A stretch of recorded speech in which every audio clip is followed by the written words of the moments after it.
niños, y ya que el miércoles pasado precisamente hablamos de esos emprendimientos para ellos, pues hoy nuestro querido profe Gustavo Pachón ya está con nosotros en Emprendetron para seguir hablando, pero ahora de finanzas en ellos. Vamos de una vez con Emprendetron.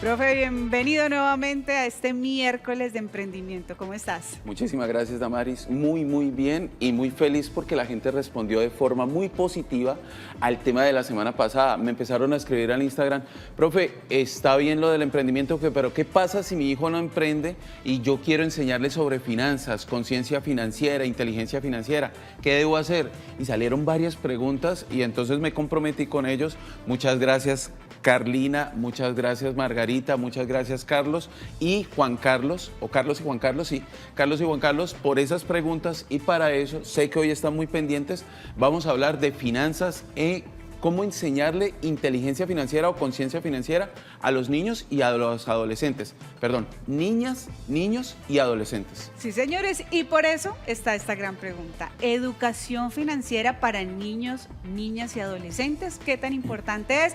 Pues, profe, manos a la obra. ¿Y qué es como tal una educación financiera?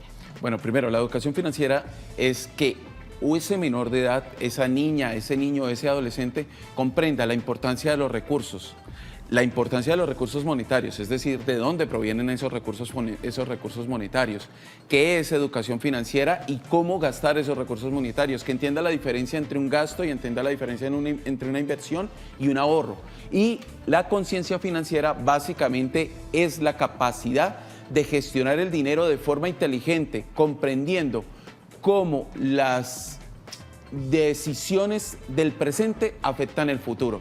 Y esto es importantísimo porque cada paso que se dé en este momento con ese menor de edad y cada paso que nosotros demos, incluso en términos financieros, están afectando el futuro inmediato, tanto de ese menor como de ese núcleo familiar. Profe, me parece importantísimo porque es bueno que nuestros pequeños entiendan que la plata no sale así, de la nada, que llegó el dinero y listo, ya podemos gastarlo, sino que entiendan también que el que sus papás puedan darle algunos gustos requiere de un tiempo, requiere de ese valor vida que se da a través del trabajo.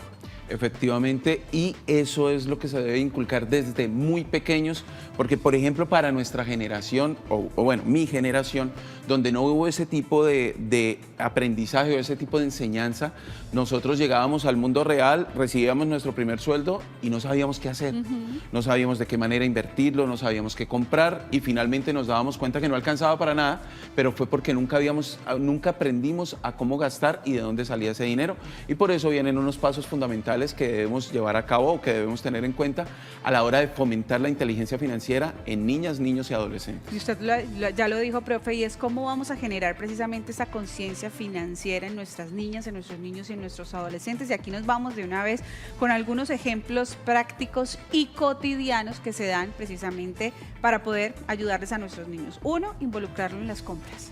Eso es importantísimo y esto es sobre todo para la primera edad, para la primera infancia. Tienes que involucrarlos en las compras y llevarlo al supermercado o llevarlo a la tienda, hacer comparación de precios. Mira, hay un ejercicio mínimo que podemos hacer con nuestros niños y es el siguiente, básico, sobre los 8 años, y es el siguiente. Vamos a comprar 1 litro de leche y él dice: mamá, este litro de leche vale 10.000 pesos. Mamá, este litro de leche vale 8.000 pesos. Llevemos el de 8.000. Punto número 1, muy bien, hijo, el de 8.000 es el más económico, pero pensemos en esto: ¿cuántos mililitros tiene esta leche y cuántos mililitros tiene la otra? Y divide con él, con una calculadora, la calculadora del celular, por mililitros y por gramos, para que él diga gramo a gramo, papá, o gramo a gramo, mamá, es que esta leche de litro no trae 1 litro, trae 1.2 litros, entonces sale más barata por mililitro o por gramo. Entonces, ¿qué hacemos? En el supermercado no es que solo él vea los precios, que es lo que vemos nosotros los adultos, es que él vea que los precios probablemente ocultan algo, que por gramo valga más comprar una cantidad menor o comprar una cantidad mayor, pero que él pueda dividir por gramos, que él diga: bueno, 450 gramos dividido en 5.000 pesos me da este valor, por gramo, papá, es más barato este producto. Hombre, y estamos anotándonos un hit.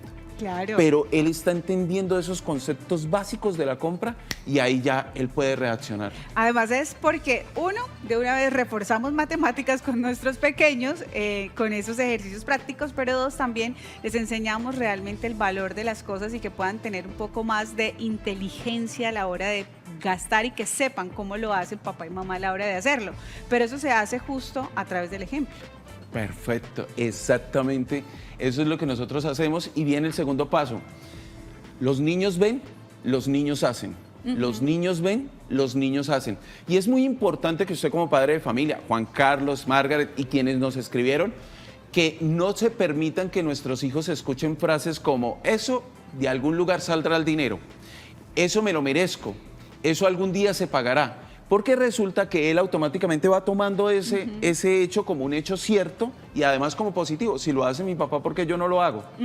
Y entonces está bien que nosotros como padres querramos darnos unos gusticos, pero delante de los hijos no les digamos, no, eso algún día se pagará o de algún lugar saldrá sangre, como decía mi mamá. No, no se pueden permitir eso porque luego ellos van a hacer eso. Usted tiene que ser el ejemplo de gasto, de conciencia financiera, de economía y de no caer en esas falsas ofertas y enseñarle a su hijo, venga, un 2x1, vamos a hacer la división, realmente sí te están dando un 2x1, no, mira, Carlitos, o mira, Salomé, lo que te están diciendo es llévame 2 unidades, pero valen lo mismo que a precio independiente, están aumentando ellos la compra y tú les enseñas esos pequeños movimientos que hace el comercio y ellos no van a caer en futuro.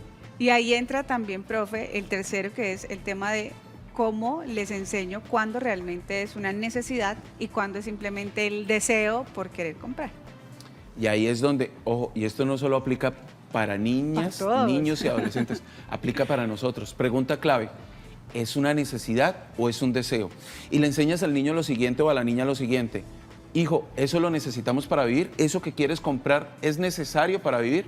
Y entonces él se va a plantear la disyuntiva, ¿cómo así, papá? Es decir, si hoy no lo consumes, si en 24 horas no lo consumes, si en 48 horas no lo consumes, o si en 3 días no lo compramos, ¿habremos muerto? Ella va a decir, o él va a decir, no, mamá, listo, entonces lo que tienes es un deseo, no lo necesitas, lo deseas. Eso en particular, un nuevo juego para el PlayStation, unas nuevas llantas para la bicicleta, o un dulce, una marca en particular, un helado en particular. Y entonces, si él se da cuenta y toma conciencia de que pasan 48 o 72 horas y que no pasa nada si no se come ese helado, pues entonces lo que habrá identificado es que tiene un deseo. Y si te fijas, nuestras compras hoy como adultos son compras de deseo, no son compras de necesidad. Es verdad. Y allí es donde se va parte del presupuesto, en satisfacer deseos y no necesidades. Sino que lo diga Ángelo Soto. Y, profe, ahí entra el cuarto y es jugar con fines educativos. ¿Cómo juega uno con fines educativos? Es muy importante tener en cuenta el rango de edad, que también va a ser nuestro último nivel, pero eso empieza desde el juego de la tienda. Primera infancia, esos juegos didácticos de roles donde el niño tiene unas cositas allí y sabe cómo funciona el comercio y sabe que a cambio de un producto siempre hay una transacción monetaria y que ese dinero le va a representar para comprar algo diferente. En ese primer escenario de la primera infancia es muy bonito jugar con los hijos y promover juegos como el de la tienda, el del supermercado. Luego, después de los 8 años, el de la tienda, pero va en serio. ¿Y qué es ir en serio? Cuando está sobre los 5 o 6 años, el niño juega a la tienda, pero resulta que la tienda ya está surtida. Y él simplemente vende y recibe algo a cambio, que puede ser dinero o puede ser un dummy de dinero. Pero resulta que ya cuando tiene 10 años le decimos la verdad y le decimos, Salomé, esta tienda no se surte sola. Hay que pagarle a proveedores primero. Y entonces él tiene que hacer el juego también de ahí para atrás. Bueno, ¿qué necesitas? La gente está pidiendo leche, busca al señor de la leche. Okay. Y el señor de la leche hay que pagarle la leche a 500 pesos para que tú la puedas vender a 800 pesos y ganarte 300 pesos por cada bolsa de leche que vendas. Pero esto viene de un proveedor. Claro, y no te lo puedes gastar por si te gastas los 800, pues no vas a tener los 500 para volver a surtir tu tienda. Perfecto. Y por último, para adolescentes, el Monopolio o todas las versiones del Monopolio. Han sacado cientos de versiones del Monopolio, se llaman de otras maneras, el juego de la rata, muchas cosas. Y ese Monopolio para adolescentes, primero, motiva el juego en familia, motiva la reunión familiar, pero además le enseña al niño a hacer inversiones, o al adolescente, a hacer inversiones, a jugar de manera estratégica. ¿Por qué voy a poner un hotel acá? ¿Este hotel me va a generar una buena rentabilidad cada vez que alguien pase? ¿Cuál es el número donde más cae la gente? Ah, el 2, esa es la propiedad que voy a comprar. Y el juego de Monopolio de verdad es muy interesante para enseñarle a adolescentes sobre finanzas y sobre inversiones. Me encanta, así que ojalá que este año entonces, si hay la posibilidad, pues empecemos a pensar en un regalo de Navidad de este tipo para poder generar esa conciencia financiera en nuestras niñas, niños y adolescentes. Y ahí nos vamos, profe, a hablar de ese valor del dinero y el trabajo. Es importantísimo y es enseñar esos dos conceptos al niño desde muy pequeños. Y aquí tenemos en primer lugar... Asignar las tareas remuneradas. ¿Qué es asignar tareas remuneradas? Básicamente es que si un niño quiere ingresos o necesita comprarse algo, desea el juego para su PlayStation o el juego o su bicicleta nueva, le podemos promover ese deseo, pero a través del trabajo. Me gustaría que tuvieras ese juego, pero ¿qué pasa si a cambio del juego tú lavas la loza durante 3 meses? Ah, perfecto. Papá, cómprame lo que yo me comprometo a lavarla. No, es una trampa, querido padre de familia. No caigan. No caigan. Siempre tenemos que decirle al niño que las recompensas son posteriores al trabajo, no anteriores al trabajo. Desafortunadamente, queridos padres de familia, estamos generando una generación, o estamos llegando a una generación que ha comprendido que la recompensa llega antes de haber trabajado. Y este tipo de juegos o este tipo de actividades, me lavas la loza durante 3 meses y a los 90 días yo te compro el juego, hacen o solidifican el concepto de que la recompensa es posterior al trabajo. Pero yo sé que muchos en casa van a decir, pero ¿cómo así que le voy a pagar por ayudar en casa? Si es que bastante le estoy dando la alimentación, la educación y todo lo que se compra, todo lo que se le compra en ropa, en temas de útiles escolares, porque le voy a tener que ponerme a darle plata por ayudar a lavar la loza, si es que ya es una obligación que mi hijo debe tener. Sí, pero es importante porque finalmente tú le vas a terminar comprando el juego. En algún momento le vas a terminar comprando el juego. Y el hecho de que lave la loza genera, primero, responsabilidad, genera compromiso y además le ayudas a entender que todo trabajo podría tener una recompensa. Y entonces ahí es donde está. Porque si lo de la loza es una obligación, pues entonces lo de comprarle el juego también es una obligación y no va a haber ese reconocimiento sobre trabajo-recompensa. Y ahí entra el explicar cómo funciona el dinero y la entrega de la mesada sobre resultados. Primero, en la primera infancia, mostrarle que cada cosa, y eso es cuando nos acompañan a los supermercados, cada gasto que yo hago significa un pago al señor del supermercado. Y podemos con los niños mostrarles, mire, este mercado que acabamos de hacer, Salomé, equivale a 4 días o 5 días de mi trabajo. Y son 5 días que me tengo que ir desde las 7 de la mañana y regresar a las 9 de la noche, Salomé, para esto que ves acá.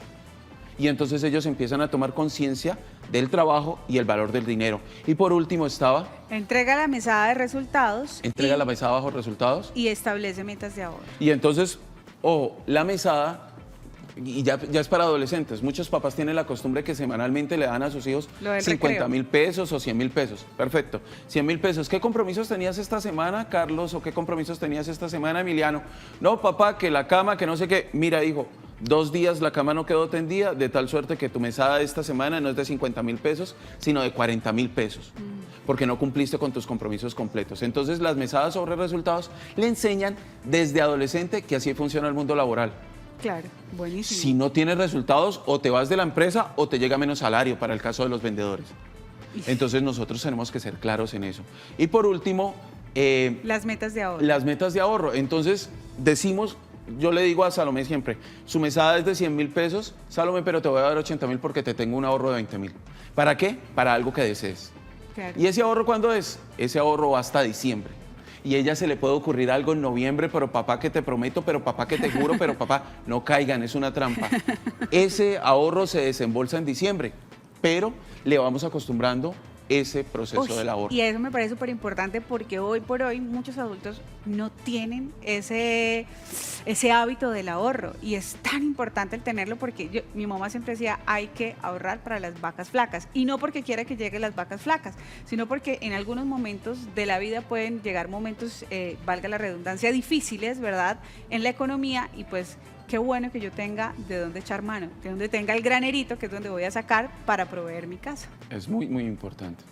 Así que pilas pues ahí a fomentar el ahorro. Vámonos con mensaje de los televidentes, profe, que están escribiendo, ya que usted anda muy famoso, Dios mío, en las redes sociales y por supuesto también en el Café de la Mañana. Y dice, profe, buenos días, ¿cómo puedo implementar educación financiera en mis hijos de una forma en que ellos lo puedan comprender? Saludos, dice Enrique Peña. Buena pregunta, porque si yo no empecé desde chiquita, pues ya a un adolescente que ya le he dado todo, va a revirar. Sí, claro, ahí es donde es importante qué tipo de actividades con el adolescente. Por ejemplo, si nosotros pensamos en llevar a nuestro hijo al trabajo, que es importante, a un día de trabajo, para que sepa qué es lo que tienes que hacer para ganarte eso que finalmente se le convierte a él en ropa o se le convierte a él en colegio, cómo es que tú tienes que trabajar y cómo son tus actividades.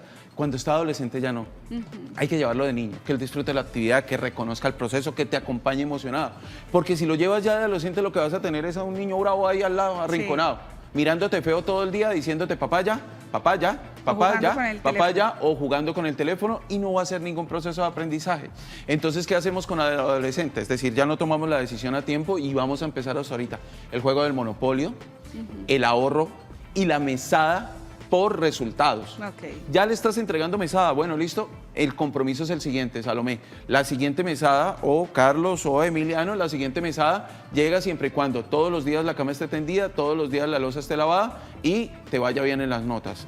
Revisan el sábado, todo ok, un checklist, listo, esta es tu mesada. Y ahí es donde entramos y por eso los procesos vienen como segmentados para cada una de las edades. Pero Enrique, lo importante también es el ejemplo. Que él no te vea haciendo gastos innecesarios, que él no te vea cayendo en deseos, que él no te vea cayendo en ofertas que él a veces, él mismo va a detectar y dice, papá, ese 2x1 no era un 2x1, papá, era simplemente para incentivar más venta por parte del comerciante. Y uno dice, Dios mío, me cogieron. Y entonces ahí es donde es importantísimo el ejemplo, Enrique. Y me hace recordar, y sé que muchos lo han visto en casa, en sus teléfonos o computadores, este TikTok de la mamá que va a estos lugares que venden comida en auto, ¿verdad? Y que pide un café. Y la niña atrás, chiquita, dice, yo quiero una galleta. Y la mamá le dice, no, es que en la casa hay galletas. Y la niña dice, no, pero es que en la casa también hay café. Entonces termina la mamá comprando el café y la galleta porque le dijo, no, espérate, o sea, estás comprando algo que también tenemos en casa y a mí no me lo vas a comprar. Exactamente, y ahí es donde los niños ven, los niños hacen, las niñas ven, las niñas hacen, y es muy importante. Y ojo, porque cuando tomamos esta decisión de enseñarles finanzas, ellos luego se vuelven quienes más te van a sancionar y a condenar, y que fue lo que le pasó a esta mamá. Totalmente de acuerdo. Y ahí entra algo que ha mencionado mucho, profe, usted, y es las edades. O sea, el empezar a adaptarnos y adaptarlos de acuerdo a la edad, ¿verdad? Empecemos con los niños entre 4 y 7 años. Bueno, los niños entre 4 y 7 años, los juegos son juegos elementales, juegos de la tienda, aquí es donde les puedes enseñar el valor del dinero. No es la edad para llevarlos al trabajo, pero sí es la edad para decirle, mire, esto que compramos equivale a 3 días de trabajo, es decir, el lunes, el martes y el miércoles que no pude estar contigo. Ellos comprenden el mundo en términos de tiempo y tiempo que comparten con el papá. ¿Por qué uno de niño valora tanto el fin de semana? Porque el fin de semana era el momento en el cual compartíamos con toda la familia y papá estaba en casa y mamá estaba en casa. Entonces le vendes esa idea en términos de tiempo. Mire, todo lo que está aquí se convierte en 3 días que yo no puedo estar a tu lado. Y los juegos elementales, juegos de la tienda, ahí es donde jugamos a la tiendita, donde él recibe un dinero o un dummy de dinero y dice entiende cómo funciona el comercio. Yo tengo un producto que debe ser intercambiado por algo y así es que recibo el dinero. El dinero no aparece de la nada ni aparece mágicamente en la cuenta de papá. Y profe, ahí, ya que veíamos también dentro de este ítem el tema de las alcancías, digamos que este juego también lo podría hacer con dinero real y que esa plata que le doy, que va a ser tal vez no muy significativa, 100 pesos, 500 pesos, que pueda de alguna manera llevarlo a ese marranito y que sea esa meta para comprarse la muñeca que quería o el balón espectacular o la camiseta de su jugador favorito. Aquí es clave que si vamos a hacer el juego del marranito, al marranito padres de familia le van a poner la fecha de ruptura. ¿Cuándo vamos a romper ese lechoncito? Entonces, este lechón se rompe el 20 de diciembre del año 2025, porque tenga o no tenga dinero. Pero primero, él va a entender el largo plazo, que es lo complicado de esta generación, que quieren todo ya mismo y que todo el placer lo quieren recibir de manera inmediata. Y entonces, al ponerle a ese marranito una fecha, él va a comprender y a esperar. Y entonces luego se rompe ese día y ahí es donde vas a decir, mira, logramos ahorrar tanto, no es suficiente para la muñeca, pero como has cumplido los anteriores compromisos, yo voy a intentar poner el resto. Pero el año entrante, aquí tiene que estar completo lo de la muñeca. Pensemos en qué debemos hacer para que esté completo el dinero de la muñeca, pero siempre con fechas. Si ese marrano se rompe antes, es mejor que no hubieran hecho el ejercicio del marrano. Claro. El marrano tiene una fecha para llevarlo a sacrificio. Y entonces nosotros tenemos que definirla con mucha fortaleza. Uy, qué bueno. Y ahora nos vamos a otro rango de edad y aquí entran los niños ya entre los 8 y los 12 años. Perfecto. Aquí, importantísimo, ya ellos conocen el valor del dinero, ya ellos conocen el valor del trabajo, ya ellos han hecho algún tipo de intercambio, pero aquí es donde el juego de la tienda se pone más interesante. Vamos a jugar a la tienda, pero con proveedores. Es decir, aquí tienes una caja, de la caja le vas a pagar a los proveedores, vas a asignar un precio para que tengas ganancia y vas a vender. Aquí le enseñamos a nuestros hijos cómo funcionan las tarjetas débito y crédito, que entienda la diferencia de las dos. Clave, clave, clave, porque ¿cuál es la primera deuda en la cual entra un joven cuando recibe su primer trabajo? Una tarjeta de crédito. Hoy es verdad. Entramos al primer trabajo, nuestra generación entró al primer trabajo y parece que los bancos tuvieran la data de cuándo uno firma el contrato, porque usted llega y pone Gustavo Alberto Bachón, punto, y está entrando un mensaje, te tenemos una tarjeta de crédito preaprobada. Y uno dice, wow, sí, ya. Y usted se sueña haciendo así en el restaurante, entregando su tarjeta de crédito, pero lo que no sabe es que ahí van a estar sus primeros 3, 4, 5 sueldos comprometidos en esa tarjeta de crédito mientras usted aprende a usarla. Qué bueno sería que a los 8 años nos dijeran, mire, esta es la que contiene lo que trabajaste y se llama ahorros, y esta es la que paga algunas emergencias, algunos deseos, pero tiene unos costos adicionales. Te van a cobrar unos intereses, Carlos, Emiliano, te van a cobrar unas cuotas de manejo. Entonces, esta preferiblemente usarla con mucha mesura o tenerla para emergencias o para inversiones. Y esta es la de los gastos y empezamos ese proceso donde ya ellos lo comprenden, porque ellos, perdón, no, todo, sí, me Damaris, encanta. Ellos llegan a veces con uno sobre esas edades y llegan a uno a la tienda y dice, papá, yo quiero eso, y tú lo miras a los ojos y le dices, hijo, no tengo dinero, y él dice, pero papá, está la tarjeta, porque él ha visto que esa tarjeta es como una puerta y es lo que nos sucedió a nosotros, como una puerta a la felicidad, y es lo que nos sucedió a nosotros con el primer empleo. Cierto, y de hecho me acuerdo porque yo también tuve mi primera tarjeta de crédito más o menos sobre los 18 años y yo me sentía la más millonaria del mundo, entonces ya vamos a ir con mis amigas, yo pasaba la tarjeta, vamos no sé qué, tranquilos, yo paso la tarjeta, pero niña, cuando ya tocaba, vi la deuda, yo dije, ¿qué hice? Porque ahí empieza usted y como dicen las abuelas, empieza Cristo a padecer, porque para pagar no es tan fácil. Hoy no soy enemiga de ellas, tengo una, pero trato de tocarla nunca, porque sé que ahí hay precisamente una deuda de la que no me quiero hacer cargo, y menos cuando son para cosas tontas que uno llama.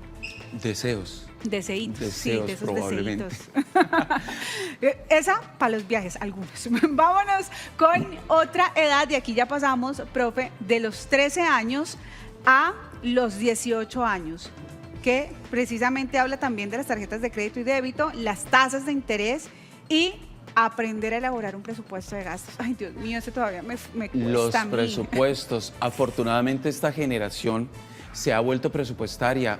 pone cada uno de sus gastos y lo que necesita y lo genera allí, qué necesitamos gastar, cuánto dinero va a ingresar, qué dinero va a sobrar, cuánto vamos a ahorrar. Y aquí es donde ya nos ponemos más firmes con tarjetas de crédito, tasas de interés y todos esos gastos y cómo se calculan las tasas de interés. Aquí también le vamos a enseñar el concepto de inversión.